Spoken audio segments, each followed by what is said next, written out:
Welcome back to the Comic Dudes, a podcast about comic books and comic book related things. If you've been around for a while with us, you might remember in year one of the podcast, we did an episode called Death of the Comic Convention. And I went pretty hard at some of the larger cons and even some of the smaller regional cons that have. And San Diego is a great example of this, but they've really leaned more into pop culture, movies, TV, Funko Pops. Like, we've left the comic book behind a little bit in some cases, in my opinion, and it's not a dynamic that I'm super comfy with as an old time comic collector. So very recently, I was fortunate enough to attend this year's New York Comicon. This was actually 2 weeks ago. My girlfriend and I went and spent 5 days in New York City. One of those days was spent at the Javits Center at New York Comic Con 2023. It's a convention that Matt and I have both gone to before. We've gone to together, and one that we absolutely loved. And this episode, we're just going to talk about my experience at New York Comic Con this year, and I think it'll probably tie back to that old episode as well. So if you were not around then and you want to go and get a little primer for this discussion and get some background on how Matt and I kind of feel about the modern comic book convention, you can go back and listen to that episode and then come back to this one.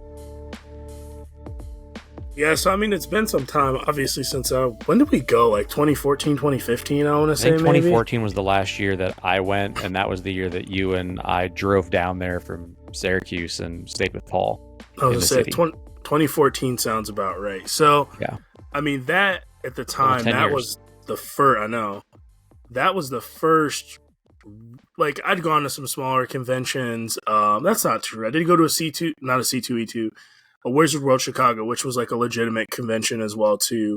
But that was my first really big, like, convention experience. So, yeah, I was just that's curious. The second biggest comic convention in the U.S. Yeah.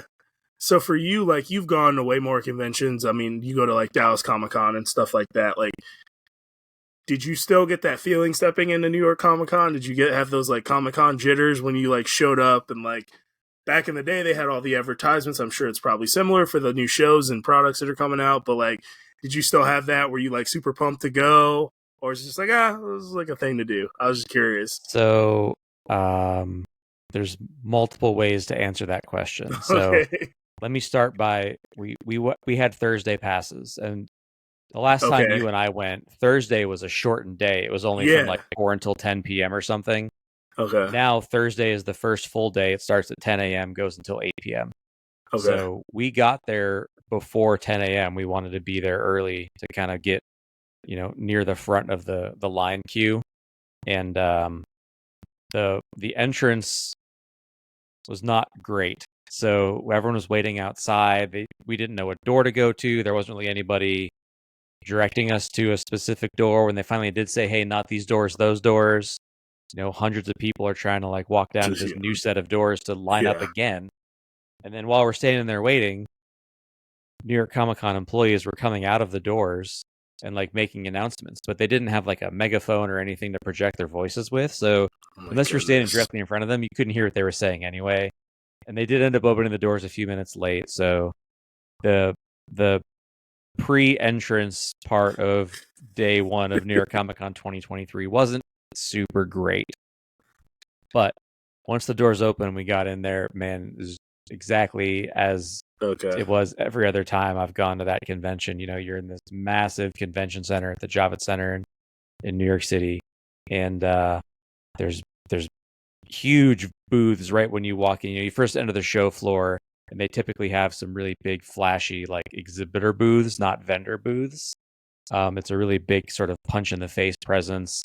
They have the big banners hanging up. They didn't have a ton of movie and TV stuff because of the strikes happening right now. That was fun. Okay. So that stuff was a little limited this time. And even actors that were in attendance were not allowed to speak about any of their current works because of the strike. They could only talk about old stuff or non-actor related stuff. Huh. Interesting. Yeah. How was the image booth? Was the image booth like right up front? Because like that was the one that like stood out to me. So it wasn't. In fact, um, I didn't get to see a lot of those exhibitor booths because of Oh, the way that we walked the show floor. Um, it was set up very similar to the last time we were there, but some of the exhibitor booths in the middle we just skipped over because there were some line queue issues for some booths that was just like people lined up in walkways, and we just sort of avoided that whole section because I knew there wasn't anything that I was going to be buying from those exhibitors anyway. So okay. we saw the Marvel booth. There was no DC booth that I could find, I'm and if there not was an Image surprised. booth, I never saw it. I'm not surprised. I did find the Alien Books / Valiant Entertainment booth. Yeah, dude. Yeah. So Valiant's back, baby. you guys went for how many days is it even now? I don't even know. 4. 4. Was one day sufficient, or did you feel like you could have like? Would you No. have like? No. Well, so yes and no. I mean, I knew going into it we were only going to spend a day there, so I Yeah. did You. everything that I absolutely wanted to do that day. But it's 3 floors of Okay. convention. There's the main level, which is all the exhibitor and vendor booths. Then there's Artist Alley upstairs, and then downstairs is all of the panels and stuff. But there's like a gaming area set up. There's a Yeah. That family was. area. I mean, there's tons and tons and tons of things to do at this convention, and the only way to do everything is probably to do multiple days. I'd say 3. I'd say Yeah. 2 is probably enough to just do all the things you want to do without being rushed or feel like you have to stay like on task at all times. If you're looking to go to Artist Alley and get commissioned work done, you probably need 3 or 4 days, and you better have one of those days be the first day because a lot of those commissions, if they're not doing like quick on the spot sketches that you take with you, Yeah. then you have They to took come time. back and get a commissioned piece of art. Probably going to have to go back after a day or two because a lot of the more prominent artists, they get a lot of commission requests and it takes time to draw. And they're at the convention all day. So they're doing this in the hotel, you know, after 8 p.m. or 6 p.m. or whenever they're leaving their booth and between the next morning when they go back to their booth. Can you imagine that? That's got to be some pressure. That's got to be a whole different Yeah, I life. mean, Like now with, going back a and lot of like the really popular artists are not doing taking a bunch of commission work commissions. all the time, or they have limited commission slots. They know what they can produce in that amount of time, and that's it. Once those slots are filled, like no more. I mean, Ryan Otley was there I was this year. just, He wasn't doing any commission. He was just doing signings. He didn't do any commission art this time. I was gonna say, did you get a commission, an Otley commission? I was going to, but he wasn't doing commissions. He was only doing signings, and he was splitting his time between his booth in Artist Alley and the booth that was selling his mystery box. That's awesome. What was the vibe like with your girlfriend there? Like that's got to be kind of a different vibe. And like, I don't. I mean, I've engaged with her that much. Is she into that kind of stuff, or is that like So an she's not a comic book person, okay? but the vibes were immaculate. Immaculate. Wow. She's a very supportive and positive person, and There you go. even going into it, she kept saying, "I'm just your assistant. I'm holding the comic books while you're looking through boxes. Like, you just tell me what you need me to do, and I'm going to do it. I'm just here to support you." And a lot of the time, I was like, "No, like, don't, like, you're not my Yeah. assistant. Like, you're my girlfriend, and I love you, and we're going to enjoy this day together. Like, you're not on the clock right now." And that's just, I mean, that's her personality. She's just very much, um, she wants to support the people that she loves, and she wants to be there to help them in any way that she can. And there were times I took her up on the offer of being the assistant. She'd have to hold some Ninja Turtles books while I was rooting through long boxes. Um, but yeah, man, she had a great time. It was the first big convention she's ever gone to.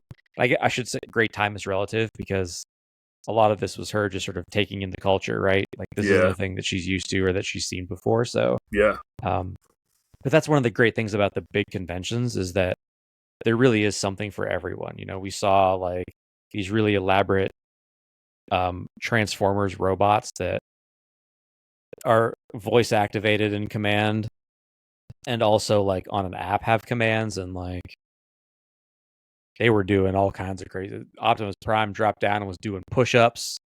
He transformed into his truck form.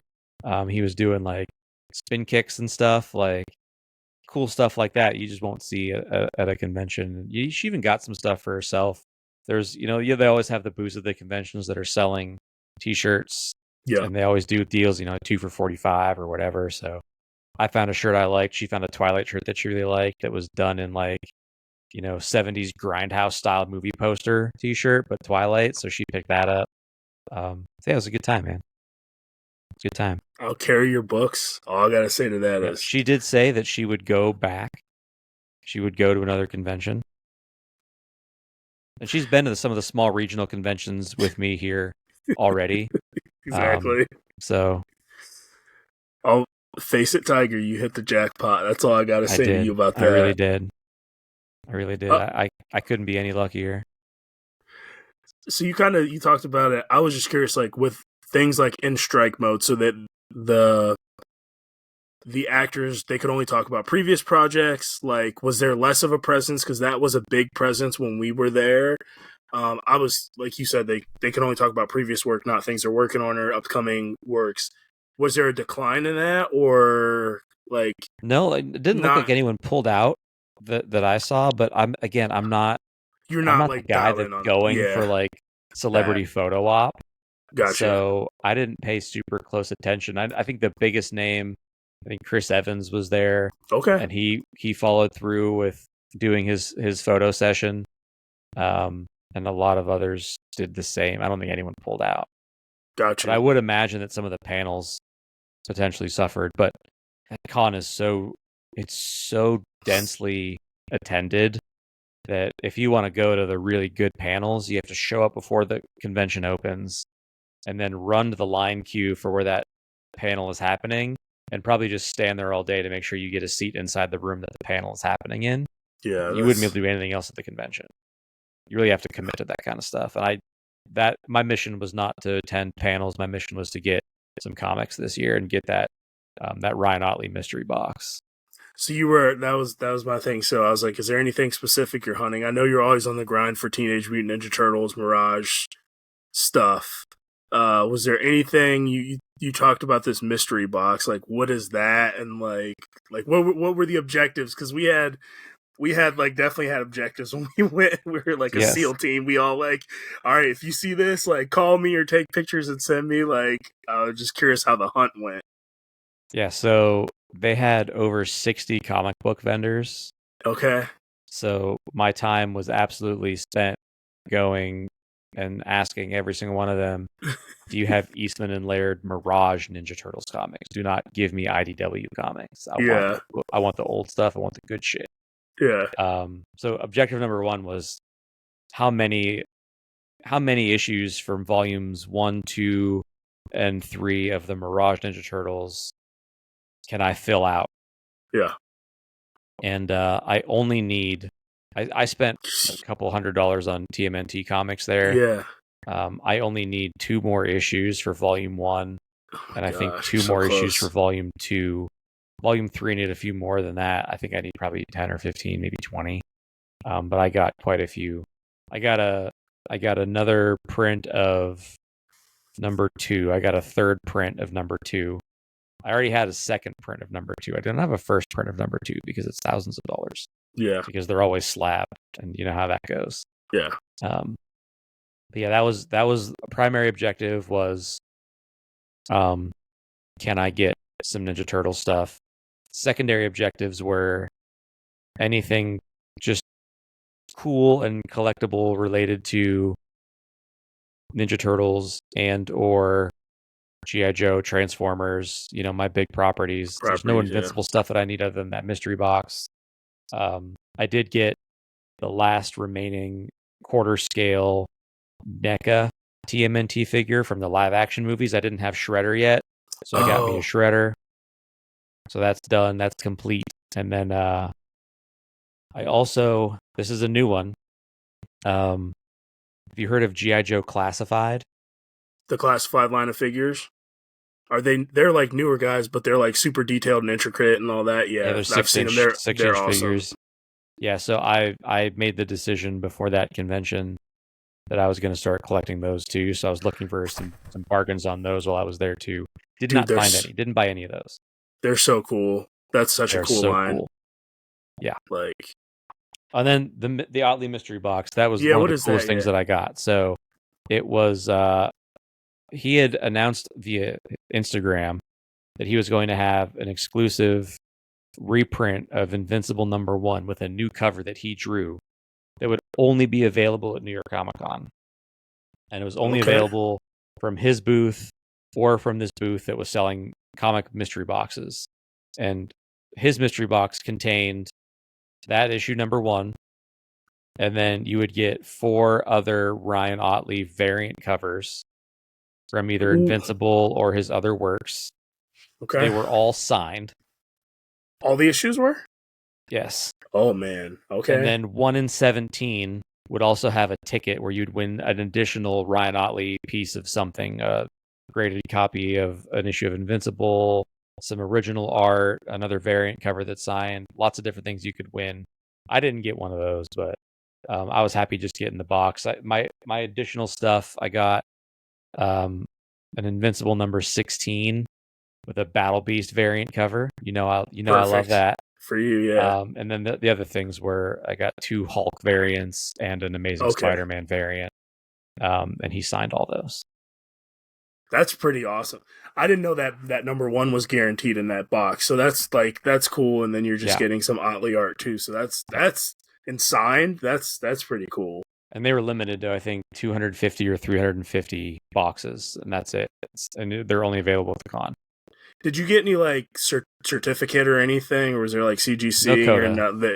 No coda. Okay. But if you wanted to get this stuff graded, the people running that booth were CGC employees, and they all saw him sign everything. So I would imagine if you're going to do a CGC grade, you could say, hey, I got these at New York Comic Con, and they could provide a coda at that point.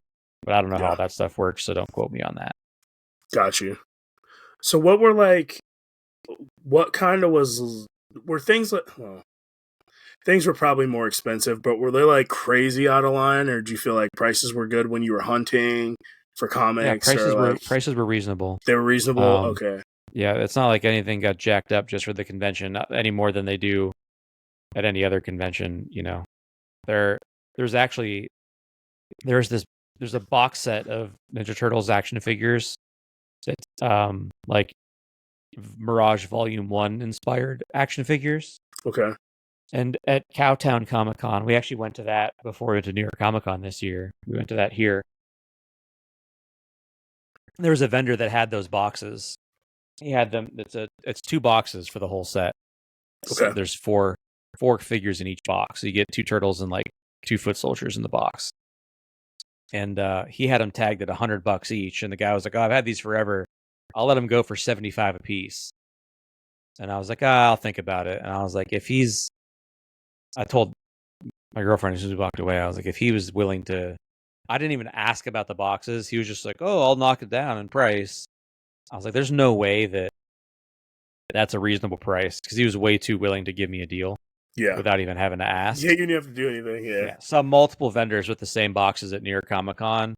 One was selling them for $45 each. So, there's some stuff there that was like priced below. It just depends on who's selling it, man. Yeah. Just depends. I feel like you're like you kind of spoiled your girlfriend going from like that place that was in like an abandoned mall or whatever. I can't remember what you said, and then you jump up to New York Comic Con. It's kind of hard to. It was in an old Victoria's Secret inside of a shopping mall that's like on its way out the door. A dying mall. You've come a long way. So here's the thing: we've gone since that first one we went to. Yeah, we went to another small con that was like just okay. Yeah. Then we went to Dallas Comic Con, aka Fan Expo, this year. Okay, so she saw a large convention, but yeah, she's been over there. Dallas Fan Expo is not a comic book convention. It is like it's pop culture and movies and TV and celebrity photo ops and panels, and they also have some comic books there too. But it's definitely not a comic convention. Cowtown, and then we went to another one here called Retropalooza. Those were both like more comic book focused conventions. So she got to step up into like what New York Comic Con is like, but no one's prepared for New York Comic Con the you first time. can't. You can't prepare for that. It's massive. I agree.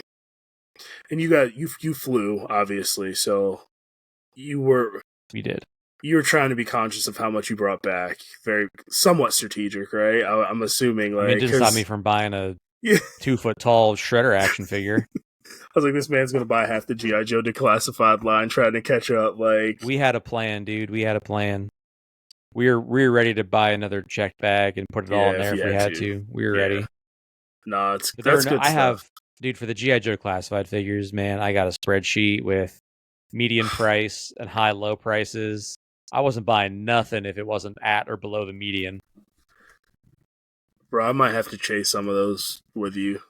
Like, I'm not gonna get crazy ones, but I might have to look into these. It's so brutal, man, because once those figures are gone, they're They're gone. impossible And to a lot get. of those are like HasLab or Hasbro Pulse exclusives. If you don't pre-order them through Hasbro.com, you're going to be getting gouged on the secondary market.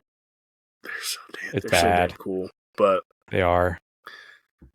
No, man, I don't have a lot. I just had a couple questions. I wanted to see how your experience, because like we honestly didn't even talk about it at all. So I was just like offline. So I was just seeing how much of a time, how good of a time you had, and I know it's probably a different vibe with, you know, the girlfriend and me screaming and hollering at you that I need trade paperbacks. So I'm sure that was probably a little bit better of a vibe. But no, I had a blast when we went. Honestly, me too, man. I hope we get to go again someday. It'd be fun. We definitely should. To go round 2 on New York Comic Con. I will say it wasn't without its what was the negatives. pitfalls? It was so crowded, even for a Thursday. The Wi-Fi there couldn't handle all the people that were trying to use it, and even cell towers were a little overwhelmed. It was very difficult to get any service, which meant a lot of vendors were not able to take credit card payments because they couldn't connect. So a lot of people I heard people saying, "Sorry, man, I can only do cash right now. Like, I can't get anything to connect." I showed up with cash because I know how this stuff goes. Like, I was ready to pay cash for everything if I had to, but it was that was frustrating. The food situation, they had a bunch of like food vendors sprinkled throughout. A lot of those people were unprepared. They were just like, we walked up to one at like 11:30, and she was like, "Oh, we're not open," and I'm like, "Looks like you have food." She's like, "Yeah, we open at noon," and I was like, "You can't just sell something now?" And they're like, "No, we open at noon," and I was like, "Okay." And it was like a stadium food type of booth. So they had like hot dogs, and you could do chili or chili and cheese. They had soft pretzels and something else. I forget what else they had there. So we walked around a little bit more. Then we decided, okay, now we're going to get food. There was like a little thing doing smoothies like around the corner from that. So my girlfriend wanted to get a smoothie, and then I got in line to get us, like, I was going to get her a pretzel, and I was going to get me a hot dog with nacho cheese on it. So I finally get up there, and I was like, "Oh, can I get a pretzel?" Like, "Oh, we don't have any pretzels." Mind you, it's like this is the same spot. Same spot, and then it's like 12:30. Like, "Oh, we don't have any pretzels. We're out of pretzels." And I was like, "Did you ever have pretzels?" Like, "What do you mean? How are you out already?" And I was like, "Okay, well, can I just get like 2 hot dogs, one with cheese?" Like, "Oh, we don't have any cheese." I'm like, "Well, what do you have?" Like, "We can just do chili. You can do plain hot dog or chili dog." And I was like, "Just give me the plain hot dog." And of course, those hot dogs were like fucking $8. Yeah, of course they were. Yeah, it was a rough go to try to eat inside the Javits Center. It's like you think you're being pranked when you go through there. Like everything you order, we don't have that. Yeah, we don't have that either. But other than that, there wasn't a ton of cosplay. We both expected to see more cosplay. Maybe not on a Thursday. We were there on Thursday, and like those people have jobs, and they couldn't come until like Friday, Saturday, or Sunday. So maybe it was just the day that we went that it was low cosplay attendance. But we didn't see a ton of that. But man, overall, you know, multiple times throughout the day, I was so grateful to be at New York Comic Con. Afterwards, you know, I was telling my girlfriend how satisfying it is to go to that convention. It's literally the best comic book convention that you will ever go to. I haven't gone to San Diego, but I've seen enough of San Diego coverage that I think I can say it is a pop culture convention and not so much a comic convention anymore. Dude, New York Comic Con, it's the the upper echelon of the comic book convention class. They execute it incredibly well for being in the most populated urban center in America. Minor complaints. If you have a chance to go to New York Comic Con, highly encourage you to do so. And if you've never gone before, it's worth saving up the money to fly to New York if you don't live there. Stay in a hotel in the city, really experience New York City. Take a subway, get some $1.50 pizza slices, or better yet, go to one of the Joe's locations and pay a little bit more for probably the best New York slice, and really take in the city and all New York Comic Con has to offer. But if you can swing more than one day at New York Comic Con, I highly recommend doing that too. It's definitely a multi-day affair. Sounds good, man. Well, I guess that's it. That's it. No more questions for me? Yeah, you faced the firing squad. You did very well and added even more than I expected. So get interviewed on my own podcast. Right? I should interview you next time. I gotta think of some things to interview you for. I don't do much of anything, so I think you'll be in trouble. We'll figure it out. I mean, if any of you, today. if anyone that listens to the podcast or watches the podcast has questions about New York Comic Con, you can comment them on the YouTube video, or you can tweet them to Matt and I. Our Twitter handles are in the description of the episode, as well as my Threads handle. This episode's probably going to come out around a month after New York Comic Con actually happened, so this might be a little bit of old news. But also, we're not talking about news; we're just talking about my personal experiences here, so it's probably timeless. I don't know. But hey, if you dig it, share it with a friend, share it on Instagram, rate the podcast, helps us grow. Growth means we can keep doing the podcast. We really appreciate that. And we appreciate all of you that check us out regularly already. So we'll be back soon, maybe with an Invincible episode, or who knows what else we got up our sleeves. But we'll have something for you soon. Until next time, my name is Dave. And I'm Matt. Take care of yourselves, everybody. Bye-bye. Peace.